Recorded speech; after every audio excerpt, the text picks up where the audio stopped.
TUC Radio, San Francisco. Time of Useful Consciousness. Michael Parenti, How I Became an Activist. At a time when activism against the war is growing across the world, and people join who never handed out a flyer or participated in a rally, the question of how one becomes an activist gains new importance and intrigue. How does someone change or learn, or find the courage to speak out? Michael Parenti grew up in a poor, conservative, working-class Italian community in New York City. When he received his PhD in political science from Yale in 1962, he was the success and pride of his family. He risked and ended his academic career when he openly opposed the war on Vietnam. Ultimately, the choice he took then was a good one. He now is an independent political writer and thinker, and author of 17 books. Invitations to speak come from all over North America and Europe. His topics are history, fascism, U.S. imperialism, globalization, and terrorism. His writings were translated into more than a dozen languages. Here is Michael Parenti on How I Became an Activist. When people speak about how they became what they are, they usually refer to a melange of influences and issues. Then there was this teacher who did this. I'll do the same, but I'd like us to keep something in mind, and that is, we're not just a mixture of these influences. You bring your own mental labor power, your own emotive concern. You bring your own innate energy and insight to an issue and a cause. And this adds to our collective impact and our collective empowerment. People sometimes say to me, they don't ask, they say, "You're Red Diaper, right? You're Red Diaper." I guess assuming you hold so fast to these views, you must have got them through your mother's milk, And I say, well, no, I'm not. My consciousness and my activism was arrived at through a very circuitous process, mostly self-education, mostly undoing my miseducation. And quite often, the most important dialogue we have is with ourselves. So remember that. It's an interior dialogue, at least on a lot of occasions. At least it is for me. We do have evidence of people who have never had an interior dialogue. But they're all in power right now.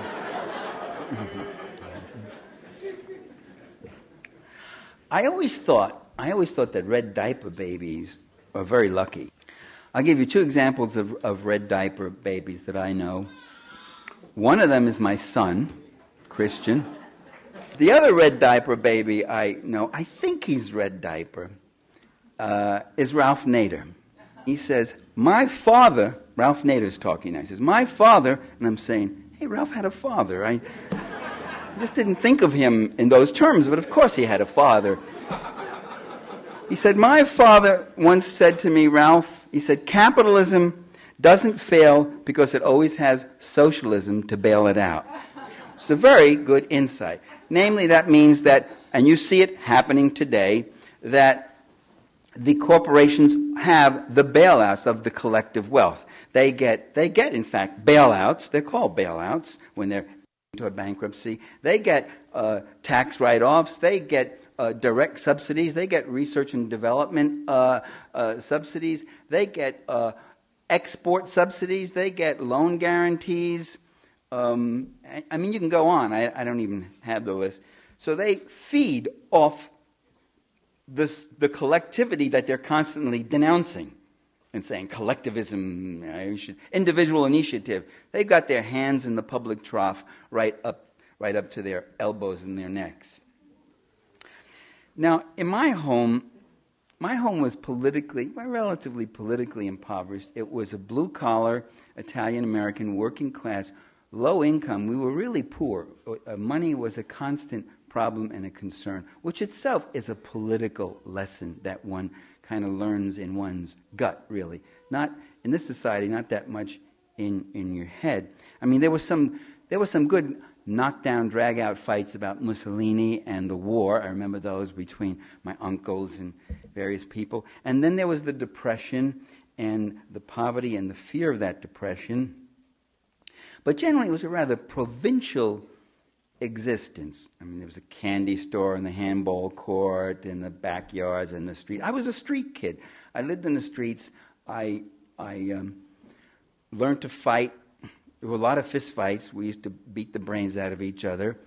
So when people ask me, well, how did you get from this neighborhood and how did you get all the way up to Yale? I always say, I didn't get all the way up to Yale. I don't think it was an ascent. It was, I got across to Yale. As I put it, I said, but I can sum it up in one word, and that's dogs. That is, my grandfather had a brown dog, and he named him Brownie. My Uncle Nick got a white dog, big fluffy white dog. He named him Whitey. And we got a dog that had spots on it, and everybody called him Spotty.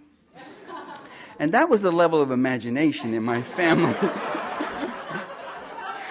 and that's when I knew I had to get the hell out and go to school.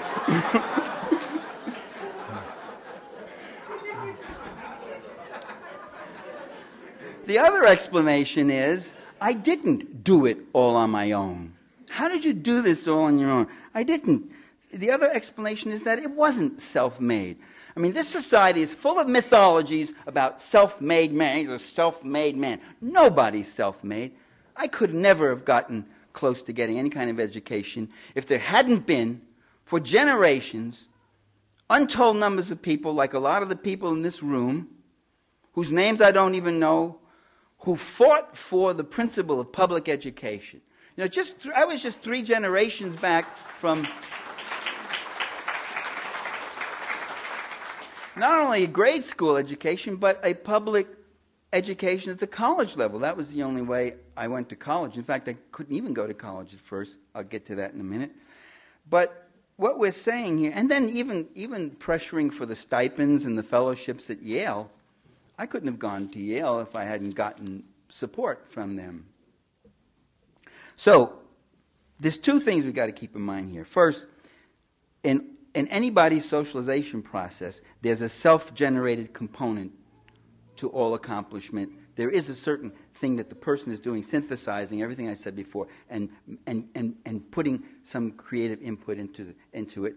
And there are other times when we so focus on the individual accomplishment that we overlook this collective effort and the social context that it takes place. All individual human endeavor is also a collective social endeavor.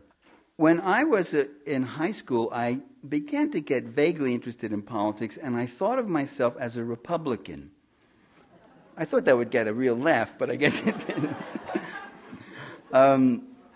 And that's because the only thing I read was the New York Daily News, which was a Republican right-wing rag, and the New York Journal-American, which was a Republican rag. I was very afraid that communism was going to be taking over the whole world. The very first presidential, politics in our house, I guess, was electoral, as it is in most houses. People start giving it attention when an election's coming around. And the first presidential election I remember, where I really was reading and following it a bit, was the 1948 election between Harry Truman and Tom Dewey. I remember one day my father just saying, it was just I and my mother sitting there. He said, Truman's finished. Truman, he's gotten kicked one side down the other. He's falling apart. He'll never get reelected. He's a loser. We might as well vote for Dewey, who's been governor of the state. If we got to make a change, Dewey isn't so bad. And my mother sort of nodding and all that. And then on election day, she came back from the polls and she took me aside and she said, Michael, she said, don't tell your daddy, but I voted for Truman. And I know what it was. You know, everybody predicted that Truman was going to lose, and hers was a compassion vote. My mother was very compassionate. She was afraid that maybe nobody in America would vote for Truman, and so she wanted to make sure that Truman got a vote, at least some votes. And so a little while later, I saw my father. I said, "Dad, who'd you vote for?" And he said, "Hey." I said, "I didn't know he was on the ballot." Pop, who'd you vote for? He said, the goddamn Republicans, if they get in, we'll have another depression. I voted for Truman. But don't tell your mother. So, you give a teenager this kind of weaponry. The very first chance I could, at dinner, when they were both sitting there, I told the both of them what they were done. And they sort of embarrassed grins and all that sort of thing. So that was my first memory of an election. The point I wanted to make there was, when Truman got reelected, I found myself, despite all my Republican reading, I found myself feeling very happy about that it wasn't Dewey. So that my inchoate class experience was stronger in me than the crap that I was filling my head with from the major media. Which luckily it's not that way anymore, because the media is now free and independent and objective. I didn't go to college after high school. I graduated a couple of years after that election, and my mother was dying. We had terrible medical expenses.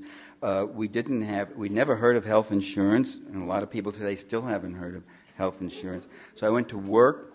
I don't want to go into all. There was interesting things about work and where and all that, but we don't have time. In college, I met students who were, in their own ways, just as provincial as I, but some of them had exposure to music and literature and politics, and I really began to enjoy that.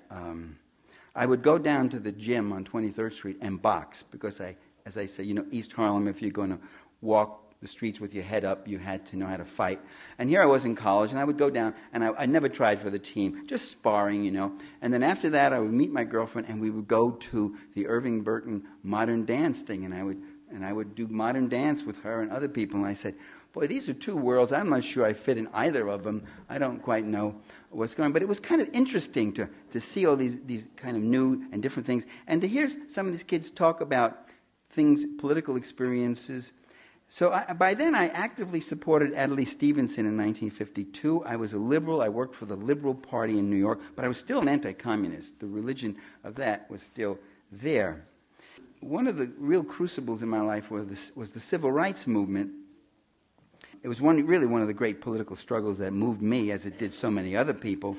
I would take nonviolent workshops with CORE, Congress on Racial Equality, and those were an interesting experience for me, to actually sit there at a table and someone whacks you across the face or smacks you or hits you with a rolled-up newspaper, and a whole different way of reacting, because you get up swinging in East Harlem, and you had to not do that and just sit and go like this, and so I can't wait till it's my turn, and because we would, change places and roles, and I would check out whoever hit me the hardest got it back, So you can take the kid out of Harlem, but you can't, whatever, etc. Now, what motivated me? I didn't know any African Americans, or I knew a few some acquaintances. I had one African American buddy in high school, and we lost track of each other, though. It wasn't that I had some personal connection. It was a question of justice. It was the injustice of this racism and this separatism and this stuff, the injustice of it. I just know then, and I know now, that the thing I love most, more than beauty or love or happiness, is justice, to see justice in the world. And that was the feeling I had. I became and I remained a liberal academic right up until the Vietnam era. I was active. By this time I was an activist. I had gone out on the Woolworths boycotts because they weren't hiring African American workers and trying to get people turned away. There was a number of things we did.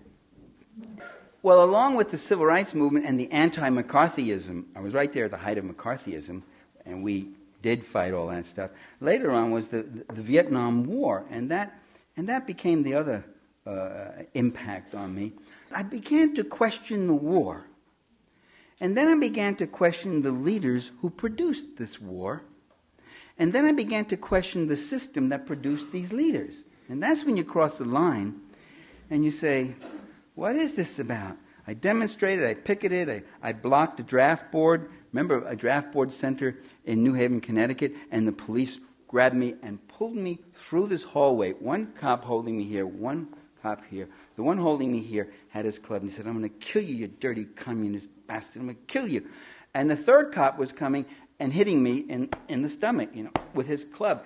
And I suddenly appreciated all that training at the boys' club and at the city college downtown. We used to have a medicine ball for boxing, you slam it into your stomach, toughen up.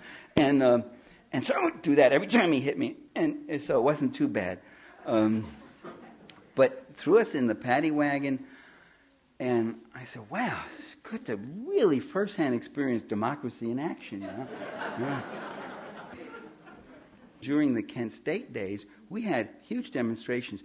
People always think, I see all those documentaries on Berkeley or Madison, Wisconsin, or sometimes Columbia.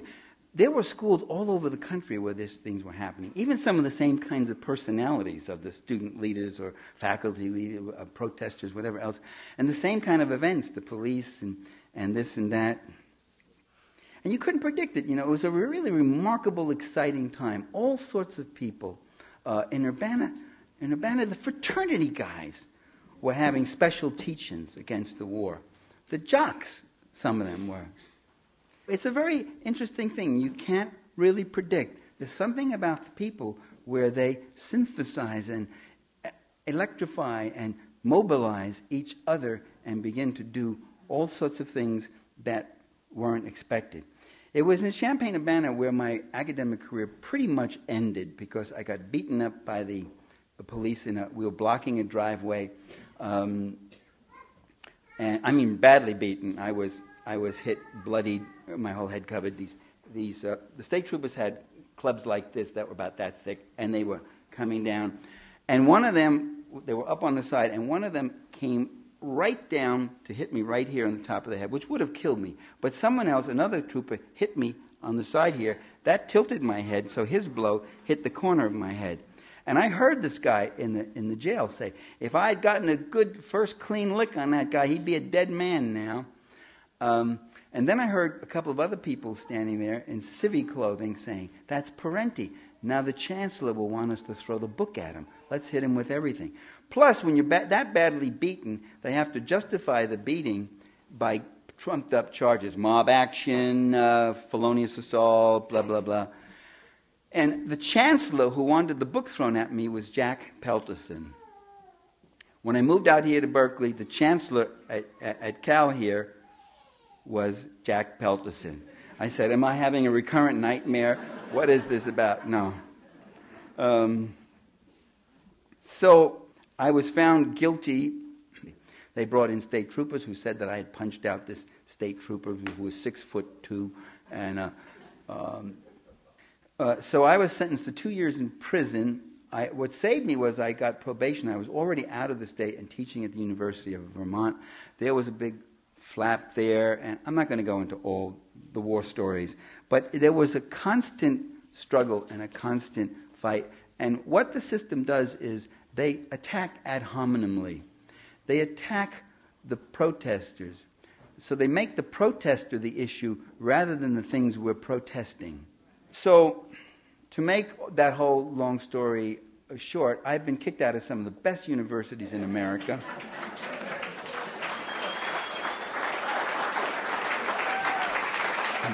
I remember that I was considered a wild man by some of my academic colleagues. Parenti, he's a wild man. Stop that anarchist agitation there. But it wasn't that I was so wild, it was that they were so tame, I think. I realized only in retrospect that I was becoming a Marxist without having read Marx. I would say things like, I think a lot of liberals are evading the whole issue of class power. There's a class power, and that class power plays a role in foreign policy. That's what this is really an imperialistic kind of thing we're looking at. And people would say, that's Marx. Whoa, that's Marx. Or I'd say, I don't think the police are neutral. we always hear they're neutral, they support the law here and there. I don't think they're neutral at all. You know, you look at strikes, the police are always defending the factory against the factory worker. Why don't they favor the factory worker against the factory owners? They go, whoa, that's Marx. That's Marx, isn't it? And I say, you know, I don't think racism is just an attitude that people learn. It's that too, but I think it's a social force that's used and instigated and mobilized to divide people, to divide the working class. Oh, that's Marx, isn't that? That's Marx, you know. And so I started saying, this guy Marx must really be something. Whoa. Here I am knocking myself out to get an analysis, and they're giving him the credit all the time. And he's been dead for how long now? Well, as I say, I was considered a radical. I still am. But I don't think I'm so radical. It's that they're so conservative, all those other people, right? What we do know is that there are left, progressive, supposedly literate intellectuals who do not see how much the dominant paradigm has seeped into their political consciousness like so much dry rot. And by the way, it's a constant struggle for all of us. All of us. We live in a political culture that is quite insidious, quite resourceful. It has propaganda, but it's not called propaganda. It has images that are paraded constantly. It has duplicity. And so we have to consciously arm ourselves against it. So, I was called a wild man. I was called extremist. Is it extremist? Let me ask you the question. To want peace and social justice.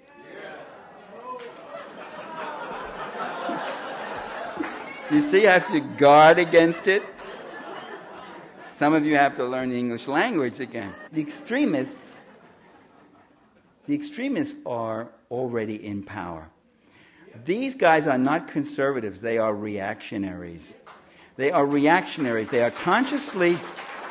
We learned that a conservative was someone who resisted change and wanted to keep his privileges and interests intact. A reactionary is someone who wanted to unturn all these things and go back to a yet more retrograde position. These guys are reactionaries.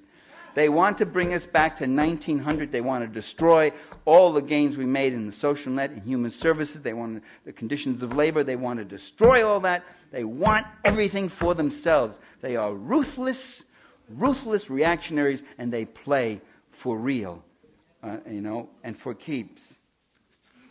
In 1992, I'm going to wind it down here. In 1992, the Committees of Correspondence held a convention here in Berkeley, their founding convention. It was very interesting because they were putting together a platform of what the organization would stand for, and somebody got up to the microphone and said, "You don't have anything in there about the rights of gays." And it was, that's right, we should have something about the rights of gays. And then a woman got up and she said, "Excuse me, it should be the rights of gays and lesbians." I said, "Oh, right, that's right." Then a third person, I think he was a guy, he got up and we said, no, it should be gays, lesbians, and bisexuals. And at this point, there's an old trade union lefty sitting behind me. He said it just loud enough for people around him to say, he said, "Yeah, how about putting something in there for the people who are too tired to have sex when they get home from work?"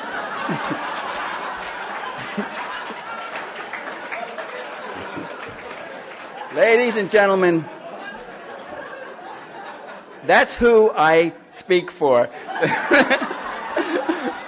The people who are too tired to have sex when they get home from work.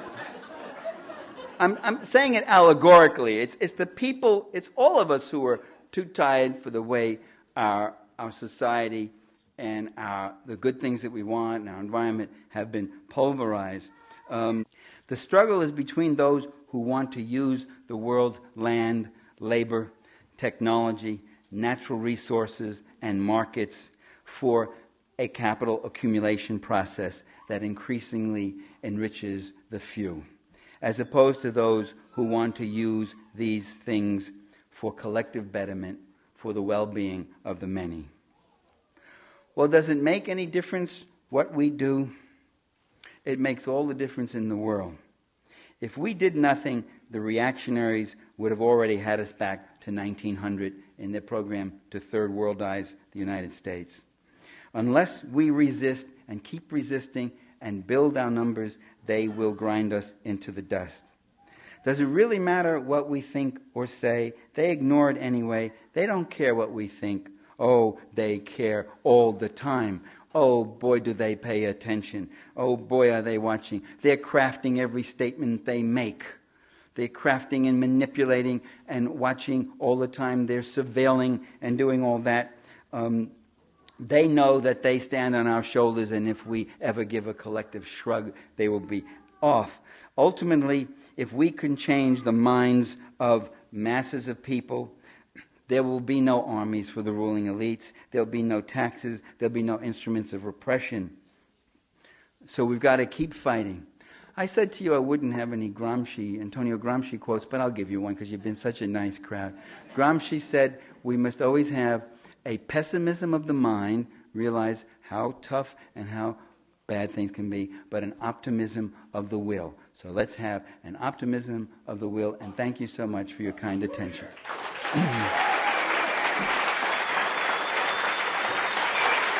That was a half-hour excerpt of an hour-long speech by Michael Parenti on How I Became an Activist.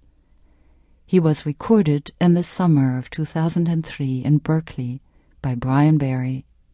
Michael Parenti is one of the country's most prolific political thinkers and the author of 17 books, including Against Empire and The Terrorism Trap. He's also one of the important intellectuals in the U.S. who gave up his academic career because of his activism against the war on Vietnam. You can reach Michael Parenti via his website www.michaelparenti.org. I hope you have a pen handy to take down a phone number. You can find more information on Michael Parenti on TUC Radio's website, www.tucradio.org. That's tucradio.org. Look under Newest Programs. You can get information how to order a copy of the complete talk by Michael Parenti by calling us. TUC Radio is listener-supported and free to all radio stations. Your tape order really helps us stay on the air. Call us toll-free anytime at 877-TUC-TAPE for information on how to order. You can get your tape by mail or credit card, by phone or on the web. Our toll-free phone number 877-TUC-TAPE translates into 877-882-8273. Time of useful consciousness is an aeronautical term. The time between the beginning of oxygen deficiency and the loss of consciousness. Time for the pilot to save the plane. My name is Maria Gelarden. Thank you for listening. Give us a call.